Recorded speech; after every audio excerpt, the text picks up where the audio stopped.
Well, you got to watch out for psychiatrists, those that can't do teach, and I'm a good example of that. Well, this is a good day to talk about compassion. Unfortunately, probably every day is a good day. Many of you know probably that this morning the American embassy in Kabul came under small arms fire. I think it really highlights the primary point I want to make, which is that as we look at the things that challenge the future of humanity, I don't think there's anything that threatens our survival any more seriously than the fact that we have to find some different way of dealing with our enemies. And there have always been enemies in the world, but if you look at what's happened over the last 20 years, it seems like there's been this fracturing where things that were once unified have fallen apart into very angry, conflicting sectors that are becoming more and more polarized, even in many cases losing the ability to understand how to fight by the same rules. You see this on an international level, and God knows you certainly see it these days on a national level. This summer with the logjam in Washington and the fact that Republicans and Democrats who 20, 30 years ago, though they disagreed, could find ways to compromise, have now become so angry and so polarized that there's very little way to move forward. Stock market doesn't lie, and of course we all remember that the logjam in DC this summer set off this rather remarkable slide in the stock market. I don't think it's an accident that these things are happening. I think it's a reaction to the fact that if you look at what's going on in the world, as we all know, we're becoming more and more interdependent. The world's becoming flatter and smaller. And this makes it difficult for us to do what humans have always done when they had conflict, which was either to move, to run away, or to fight and kill each other.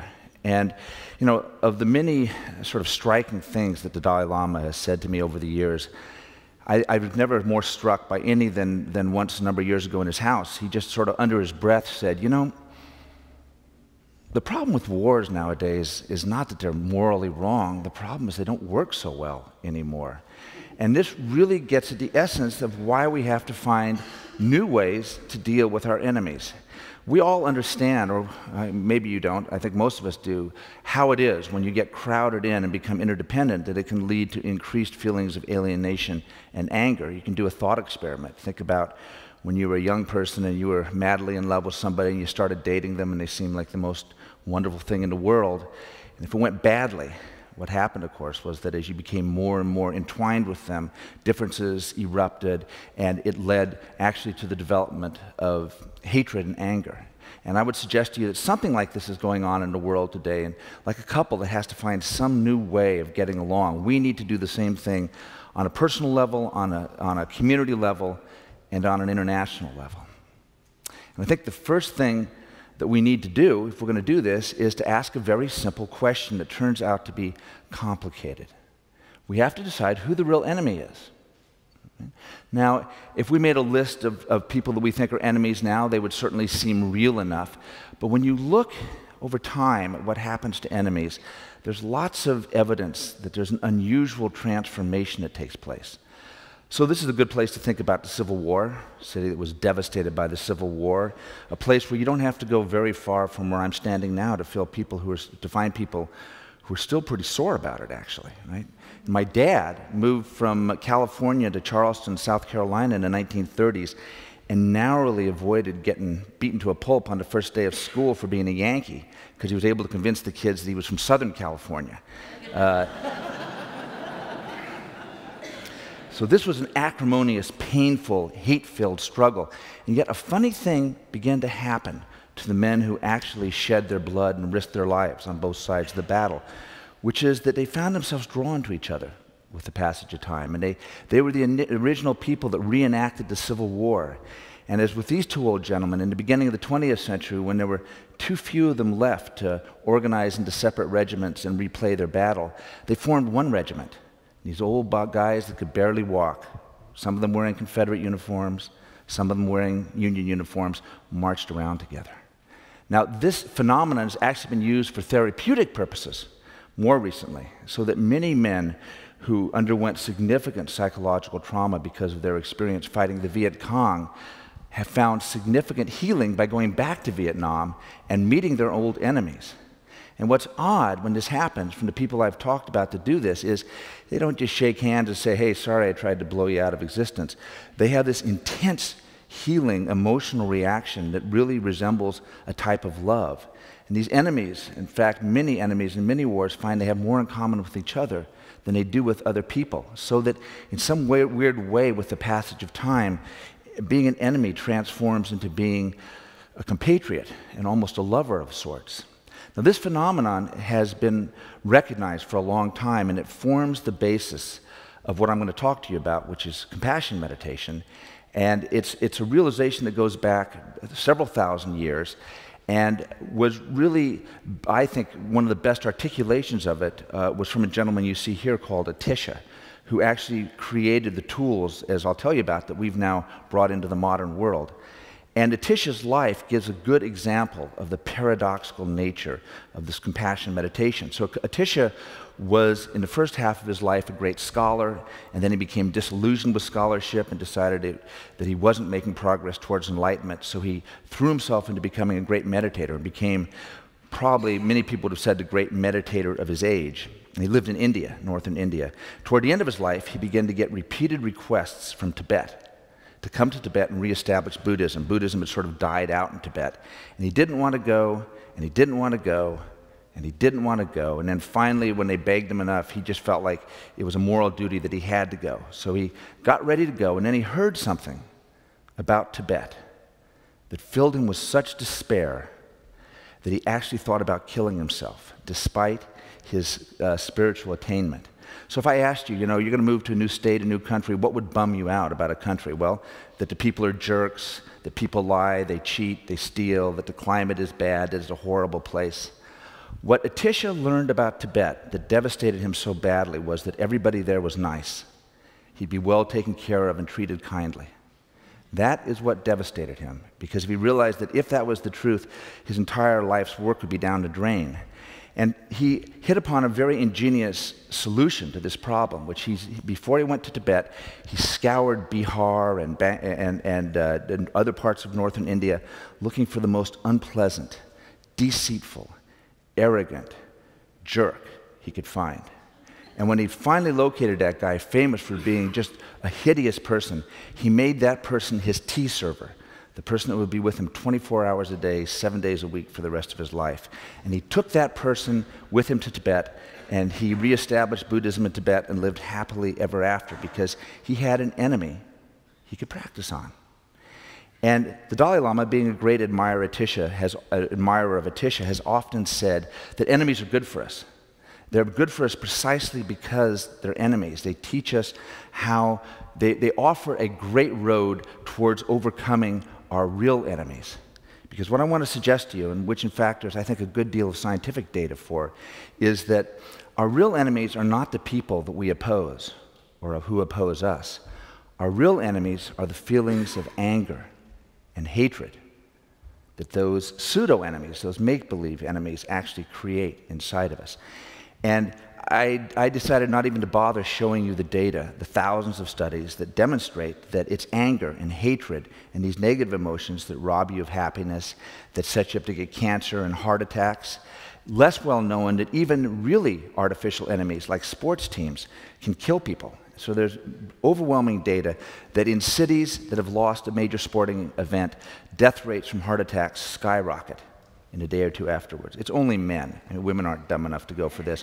But men will literally die for their sports teams. So Geshe Lobsang and I got interested in the possibility that we might be able to raid the ancient treasure chest and take some of these ancient principles and practices and change them enough so that we could use them in the modern world. Geshe Lobsang Tenzin Negi is my colleague. He's a professor of Buddhist studies at Emory. And he designed something that we call cognitively based compassion training, or CBCT. It's a secular version of the practices taught by Atisha, the guy that found his tea server. Now, I don't have time today to explain, all the intricacies, but let me just try to give you a sense in general of what this meditation is like.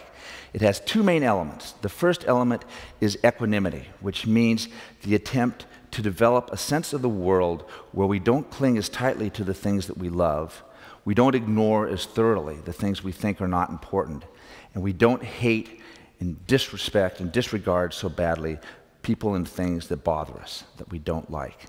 And to do this, the practice actually challenges us to think about our daily suppositions and change them.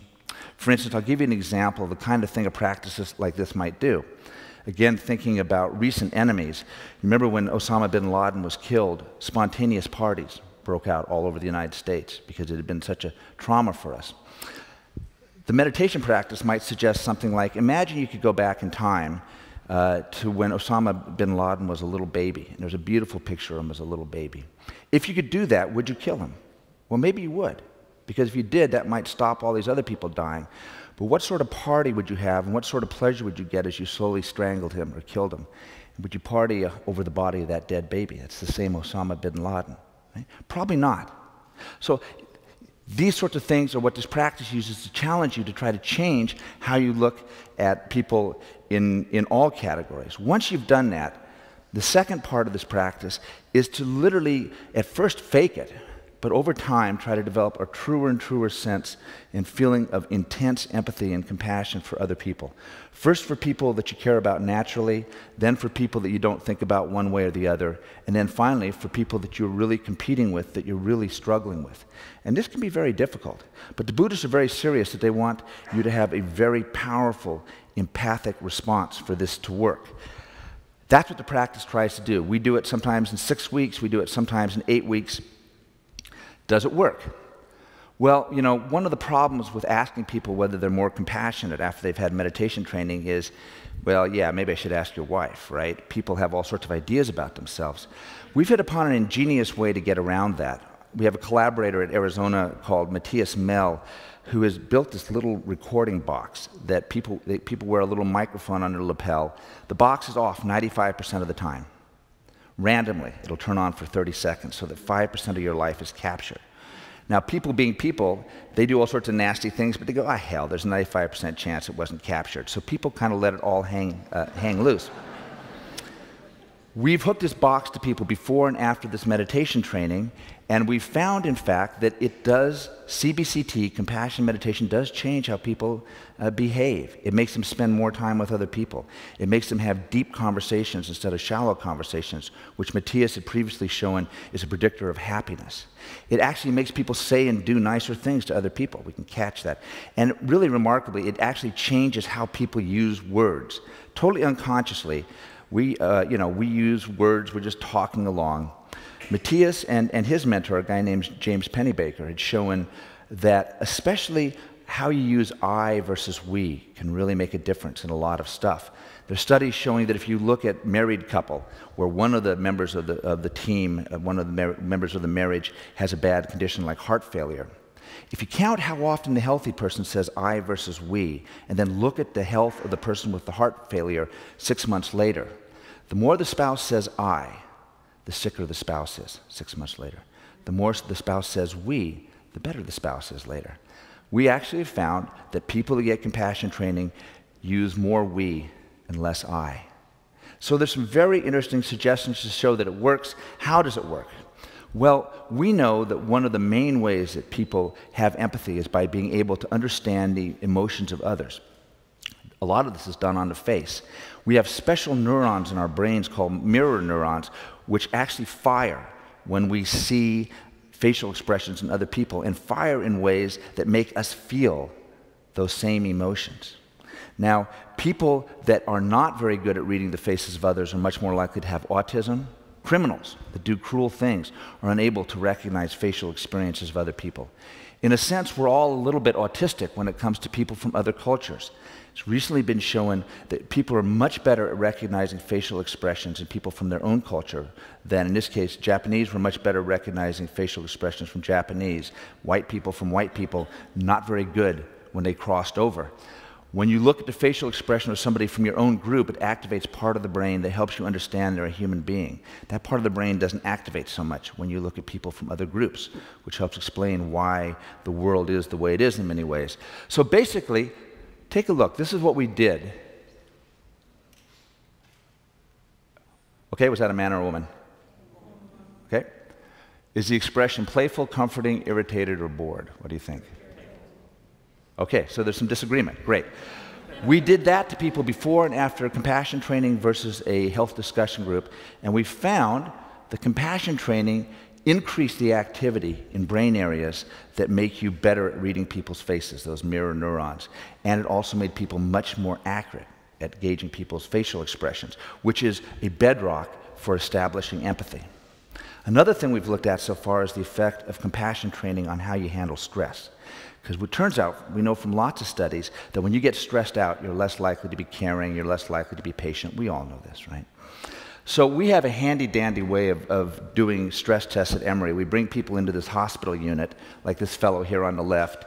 We find out what he really wants to do. This guy wants to be a medical student, go to medical school. They know they're in the hospital for a stress test, but they don't know what they're doing. We bring them into this room, and they see these 3 people wearing white coats frowning at them. They're told to stand behind a microphone, and they've got 5 minutes to prepare a speech on why they should be admitted to medical school. And that their speech will be analyzed by a panel of behavioral experts, but try not to let that bother them. And you research subject will notice that there's a camera. Your performance will be videotaped for later analysis, like we're having here today, but try not to let that affect your performance.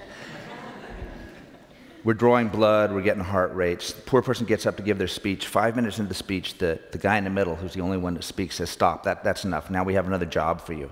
We want you to take the number 1087, subtract down to 0 by 13 as rapidly and as accurately as possible." 1087. First mistake, the chairman, the guy in the middle, goes, "Stop. 1087. Stop. You're going too slowly. 1087. Stop. Don't use your fingers." Well, this is a massive stressor. People that are depressed, people that have been abused early in life have very deleterious physical and emotional reactions to it. People with heart disease, if they have a stress response to it, are more likely to die in the next 5 years of a heart attack. We've shown that the more healthy young adults practice compassion training, the less of these upsetting emotional and physical responses they have.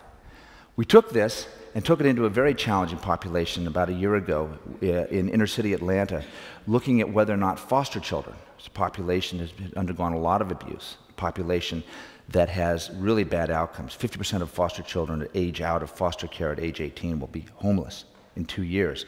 Whether we could use this compassion training, we found the same thing. That in a place where we couldn't get pizza delivered to the place that we did the training because it was so dangerous. In that world, the more these kids practiced, the less they had of these really nasty stress hormones in their daily life. And we got some really wonderful testimonies. My favorite was when we was all over and we started asking the kids, well, you know, how did this affect you? This very big, scary guy said, well, you know, actually, earlier today, this guy really pissed me off, and I was getting ready to knife him. But then my equanimity got in the way. So I decided to meditate instead. So here's the point. We're fighting the wrong enemy. And I want to leave us with the challenge that humans are very good at fighting their enemies. We spend trillions of dollars on fancy devices, and we're willing to give our lives to it. If we took a little bit of that energy and a little bit of those resources and helped channel it towards teaching ourselves and teaching our children to fight the right enemy, not only would we be healthier and happier, but we might actually have clearer heads so that we could better deal with those make-believe enemies that we keep running into in the real world. Thank you.